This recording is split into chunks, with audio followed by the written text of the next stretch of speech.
The platform just changed dramatically 14 days ago. If you're doing the same thing you were doing 3 weeks ago on Facebook, it could stop working today. That's how dramatic the change has been.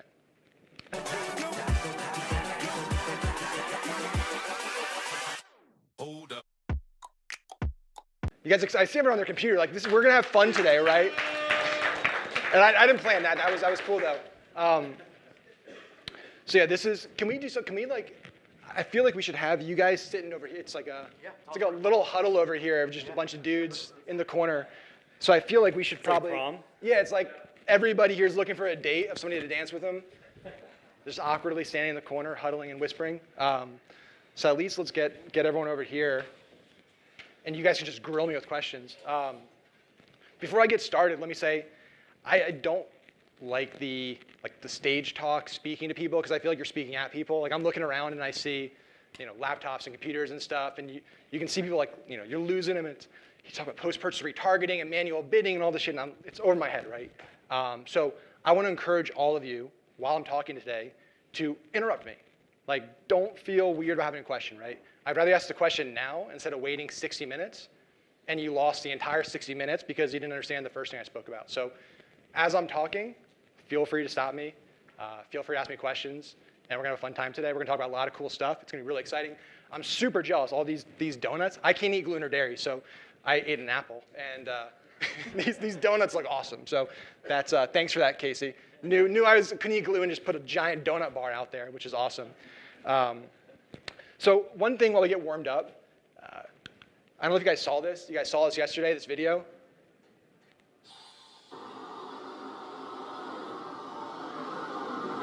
So that's Elon Musk, and he decided that I'm going to sell a flamethrower. Like I'm going to make a production flamethrower, and I'm going to pre-sell it for $500, not tell you when you're going to get it. And he did $5 million in one day, selling flamethrowers. After he sold 50,000 hats of the Boring Company in like a week period. The reason I bring that up is I have so many students and members of my kind of tribe and community. Every week I spend 2 hours with them. I see a few familiar faces in the crowd. What's up, Satch? How's it going, man? I spend 2 hours a week, every week since August with them, answering questions, auditing their ads, auditing their landing pages, and so many people getting started in e-com, selling products. Their main focus is like the apps, right? Let me put a fake inventory counter and a fake countdown timer, and let me have this exit intent pop up here, and let me have Wheelio I'm gonna go here, and there's gonna be a game wheel that's gonna spin and all this stuff. And the product sucks. They're not focused on the product. They're drop shipping some random product from AliExpress that nobody cares about. The reason I bring this story up is if you go to the Boring Company's website and you go to the shop page, it is literally a white website, just a white background, the Boring Company, flamethrower, and a picture of a flamethrower, and $500 pre-sell. That's his product page. No tricks, no apps, no gamification, nothing there. It's a flamethrower. Like, who doesn't want to buy a flamethrower, right? That's the thing. And fun thing, I just learned that, because everyone's wondering, like, is this legal? Can I buy a production flamethrower? You can. And the rule is that as long as the flame isn't over 10 feet, you are fine. I shit you not. That is the law in California. That somebody decided at some point, 10 feet, that's it. Cut it. 10 feet. If it's 10 feet and 1 inches, that's a dangerous fucking flamethrower. If it's 10 inches and it's just a giant torch, everyone can just run around California and just shoot off flamethrowers and stuff, which I thought was funny. Gets us loosened up for the day. And he's basically fundraising for the Boring Company to build underground tunnels to connect LA with his SpaceX campus. So he can take cars, put them underground on their own little trolley, and sling them underground on some type of magnetic rail system. And as if going to space and creating electric cars and powering the world isn't enough, now he's got to build underground tunnels and flamethrowers. And that's just a byproduct. Like, that's like crazy, right? It's like, that's not even my product, is a flamethrower. It's just like, that's a means so I can fund my underground tunnel system around the world, which I thought was funny. So before we get started, let me just ask a question. And be honest with this question, because it's going to help me deliver more value to you today. How many of you in here today are spending less than $10,000 a month on Facebook? Be honest, like, it's totally cool, right? Awesome. How many spend more than 10,000? Awesome. Good. That's good. Second question. I don't know why I put one up. Second question. How many of you sell products, like a physical product? Okay, hands down. How many sell a service or like software? Cool, awesome. Good start. They gave their kind of background stories. Let me tell you why I'm here today. Not specifically like why I'm here. I caught a flight from Orlando and I'm here and I met Casey and Zach. But like why I'm standing in front of you doing something that a year ago I would be terrible. I'm such an introverted person. I'm so much more comfortable sitting in my office with my Yorkie in my lap, in my sweatpants, wearing UGG slippers, behind 6 monitors, building ads and making money. That is my comfort zone. It still is my comfort zone. But about 9 months ago, I got a Facebook message from a mutual connection of mine. And it was a 19-year-old kid got connected with me. And he said, hey man, I heard you're a guy that I can come to with Facebook ads, help. Well, I have a Facebook group that I built up pretty organically early on, and I started doing Facebook ads about 6 months ago. And so I decided I'll make a course, right? Because that's what everyone does. You start doing something, you make a course, you're expert on it. And so I sold this course for $497, and I sold 500 of them to my group. This kid was he wasn't doing Facebook ads 7 months ago. Now he's selling a $497 course. He asked me, he said, well, I've done it to my group, but I can't really get it. I've capped that out. So I need to run paid traffic to the course. But I'm not really comfortable running Facebook ads or using my own money. Can I hire you to do it? Now, who just heard something wrong in that sentence? We have a guy who's charging people $500 for Facebook ad advice and expertise and content and all this good stuff. And he's not willing to spend his own money to drive traffic to his Facebook ad course and wants to hire me. Said, sorry, man, no thanks. Wish you the best of luck. And the next day, talked to Jeremy. I said, we need to make a course. We need to. I hate the space. I hate being on stage. It's nerve-wracking and all this kind of stuff. But there's a bigger purpose here, which is that there are too many people out there today, we're small business owners, that are not experts, that are not practitioners, meaning they're not doing it every day. I run traffic every day. I spend money, my money, our clients' money, every day on Facebook ads. I don't just teach it, I don't just coach it. Too many people out there that have never done it or did it a year ago, 2 years ago, and now they have a course. Now they're teaching everybody, they're the expert. And you have all these small business owners, all these entrepreneurs who are just working their ass off to grow their business, putting their $500, $1,000, $2,000 into this course, and all they're getting is regurgitated content. Hey, that's Ezra Firestone's funnel. That's Billy Jean's offer. That's Dan Henry's thing. That's Ben Malal's thing. They're taking other people's courses and just putting it into their own course. And so I said, I'm going to do this, not because I'm super excited about it, but because there should be a course out there that actually is delivering real value for people to actually run traffic. And that beyond that, it's not just a course, that I actually spend time with my students, that I actually help them on a personal level. And every single week since I launched that course, I spend at least 2 hours a week, Tuesdays and Fridays, live with my students in a private group, auditing their ads, answering every question they have, because the platform evolves, the platform changes. It changes weekly. The platform just changed dramatically 14 days ago. If you're doing the same thing you were doing 3 weeks ago on Facebook, it could stop working today. That's how dramatic the change has been. That's what I'm going to talk about today. So I hope you guys are excited about that. Again, if you have any questions as I'm going through this, don't even raise your hand, just yell out to me, right? Just like, because in the back, it's kind of hard to see, and I feel really shitty that like we couldn't get some luxury chairs back there. Maybe what we'll do is we'll swap it out. Front row goes back there, sorry guys. And you guys come up in the front row every section. But anyway, so what I'm going to talk about today, and we might have to run over in some other sessions because this is kind of the main, it's like a bulk of the content in this deck right here. And Casey did the whole spiel, and we got started late, and we had the DJ playing music, so we got a little late start. So this is kind of the funnel that we run on, not this, obviously, for this offer. So this is one of our biggest wins. This got us into Do Comic Club. We had an agency, Jerry and myself, with Kevin Harrington from Shark Tank. He's a friend of ours. We had an agency for 2 years with him. Great guy, awesome guy. He did the Obama coin. When Obama was elected, he has a relationship with the Treasury Department and a manufacturer and said, let's put Obama's face on the back of an Eisenhower dollar coin and bills, we'll sell it. And did millions and millions of dollars. So he said, let's do the exact same thing with this election.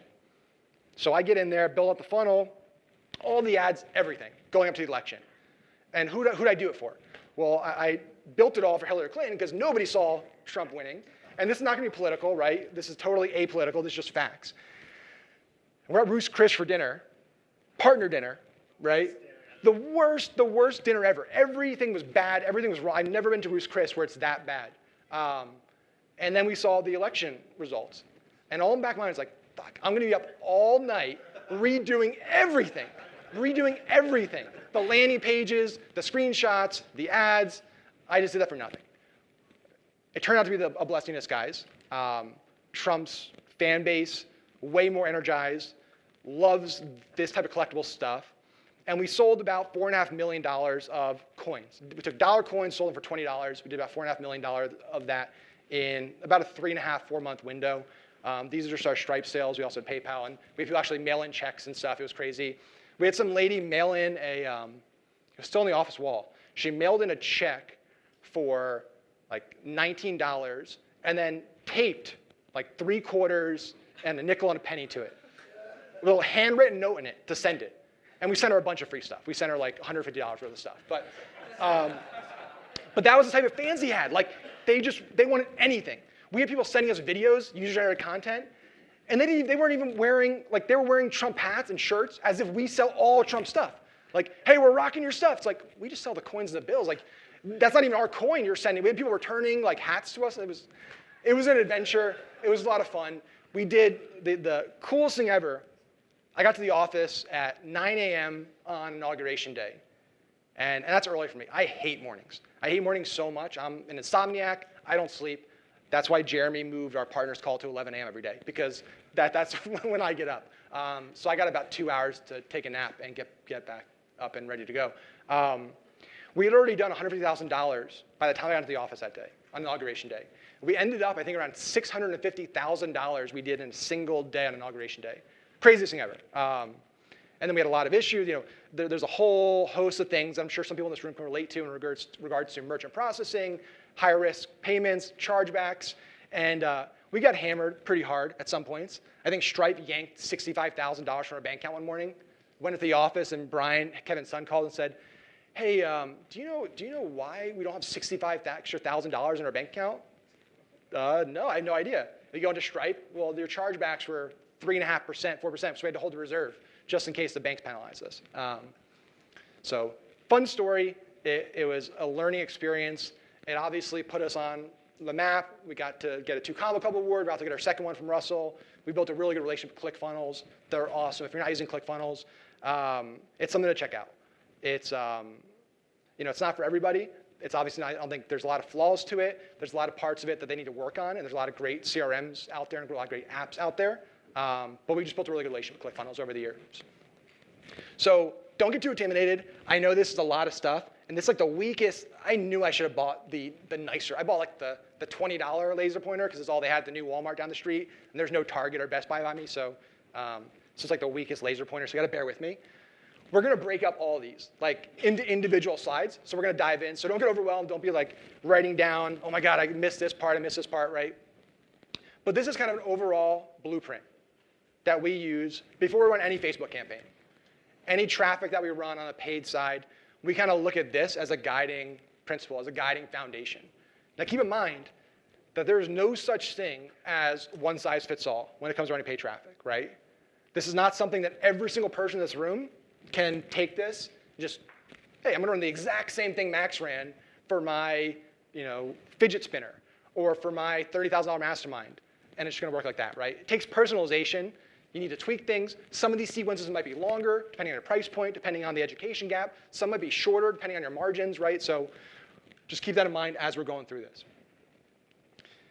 Let me grab my Monster. This is great because I'm already on my second energy drink of the day, which is awesome, and it's really good for me. Yeah. Oh, I just make that in Illustrator. So there's a bunch. If you go to, there's a company called Envato. They have a bunch of companies like Theme Forest, Graphic River. There's a bunch of subsidiary kind of websites under there, and they have all kinds of templates. WordPress templates, funnel flow templates, and they're usually like $5, $10, $15. So it's really, really affordable. I'm gonna leverage your space if that's okay. Just if I need to grab some coffee, I'll grab some as well. So what's really, really important here is like so many people right now running traffic fall under this little cool growing leaf that I've so beautifully illustrated here. Everyone's focus is, I got a product, I'm gonna drive my ads to my product page, and I'm just gonna keep hitting people. Buy my product, go here, buy this. And that's the bubble that they live in, right? Just driving traffic to product page, hopefully they buy. And if they don't, I'm just gonna retarget the shit out of them until they either say it's unhelpful, my relevance score goes down to 2, or until they buy. The problem is that already had a problem. Before what happened with Facebook in the last week and a half, it is getting more and more expensive to run Facebook traffic. It's an auction-based platform, and as all we know, if you take an economics class in college or high school, supply and demand, right? Supply on Facebook, on the ad side, has remained pretty constant and fixed. Really hasn't grown that much. Newsfeed inventory has been saturated for a while now. Facebook's basically like, hey, can't serve any more ads without ruining the user experience, so we're capping it. Demands kept going up. Demand keeps going up and up and up. That's why in the holidays you see ad costs spike. And so ad costs have gone up, CPAs have gone up, it's got more expensive. And so driving people to a product page is just, it's too expensive to work. That coupled with the fact that if you don't have a brand, if you're not Apple or Coke or Nike or Pepsi, Under Armour, people don't know your brand. They don't know who you are. They don't know what you're selling. And they're buying a solution to a problem. At that point, unless you're Nike or Apple, one of these companies where they'll wait in line to buy your new iPhone, which I do every time. Luckily, I got a business rep now, so I don't have to wait in lines anymore, but I used to. They don't care about your AliExpress product. They don't care about that print-on-demand t-shirt. People are buying solutions to problems, right? I think we all get a little too focused on the platform. Like, Facebook is an ad platform. You can do dynamic product ads, and you can pixel, and you can do manual bidding, all this stuff. At the end of the day, Facebook's a medium.